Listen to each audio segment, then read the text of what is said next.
Yang saya hormati Dewan Juri, Bapak, Ibu, dan teman-teman yang dirahmati Allah Subhanahu wa Ta'ala. Puji syukur kita kepada Allah yang telah memberi nikmat sehat jasmani dan rohani sehingga kita dapat berkumpul di tempat yang penuh barokah ini. Salawat dan salam semoga selalu tercurahkan kepada junjungan Nabi kita Muhammad sallallahu alaihi wasallam yang telah menunjukkan kita dari jalan kegelapan menuju jalan yang terang benderang, yakni dinul Islam. Maka kita sebagai orang yang beriman harus mengikuti jejak Rasulullah untuk kita jadikan contoh beriman dengan kokoh, tidak mudah roboh, berpikir tidak bodoh, bertindak tidak ceroboh. Hadirin rahimakumullah, pada kesempatan ini izinkan saya untuk menyampaikan tausiah dengan tema Akhlakul Karimah membentuk generasi emas. Sebagai generasi penerus, kita mempunyai tanggung jawab yang besar untuk membentuk masa depan bangsa. Untuk membentuk generasi emas tidak hanya mengandalkan kecerdasan saja, tetapi harus memiliki akhlak yang mulia. Bapak, Ibu, hadirin rahimakumullah, pengertian akhlak dalam bahasa adalah tabiat. Akhlak dibagi menjadi dua macam. Yang pertama akhlakul karimah dan yang kedua akhlakul mazmumah. Seperti firman Allah dalam surah Al-Qalam ayat 4 yang berbunyi, A'udzu billahi minasy syaithanir rajim.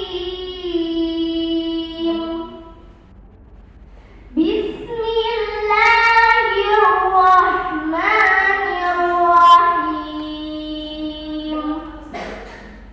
Wa innaka la'ala khuluqin 'azim. Shadaqallahul 'azim. Sesungguhnya engkau Muhammad benar-benar berbudi pekerti yang luhur. Nah, dari ayat di atas sudah sepantasnya lah kita jadikan Nabi Muhammad sebagai uswatun hasanah. Pak, Bu, hadirin rahimakumullah, Rasulullah alaihi wasallam bersabda, akmalul mu'minina imanan ahsanuhum khuluqan.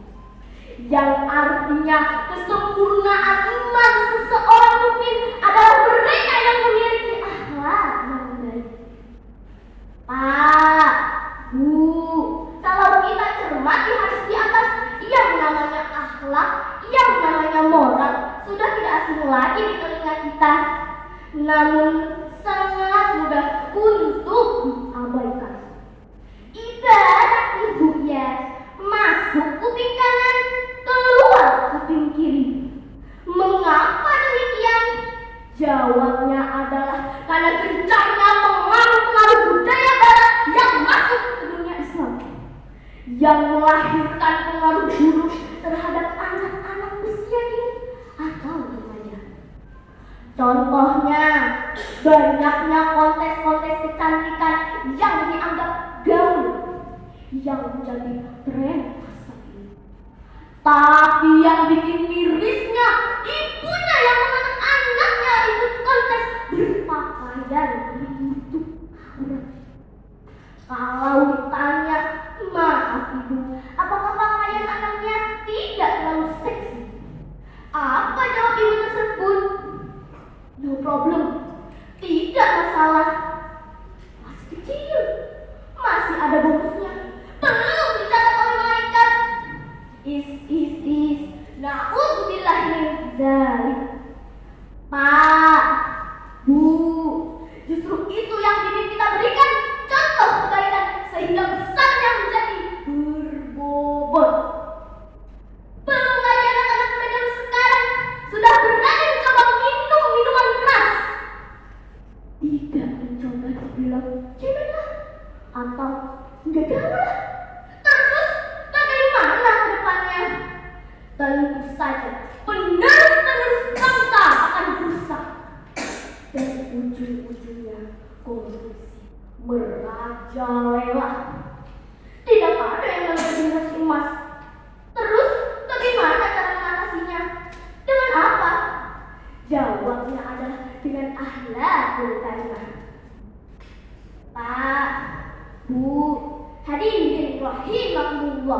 Menguangkan senjata tidak inspirasi. Tetapi yang kita lakukan adalah belajar dan belajar. Selain itu, harus kita tanamkan keimanan dalam jiwa kita. Seperti firman Allah dalam surah An-Nahl ayat 97 yang berbunyi, A'udzu billahi minasy syaithanir rajim. Bismillahirrahmanirrahim. Man 'amila shalihan min dzakarin aw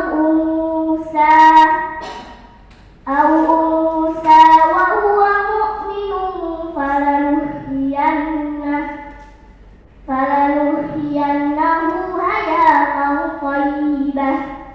Barang siapa yang mengerjakan kebaikan bagi laki-laki maupun perempuan dalam keadaan itu, niscaya akan menjadi balasan berupa pahala yang lebih baik dari apa yang telah dikerjakan. Pak, Bu, hidup ini sementara.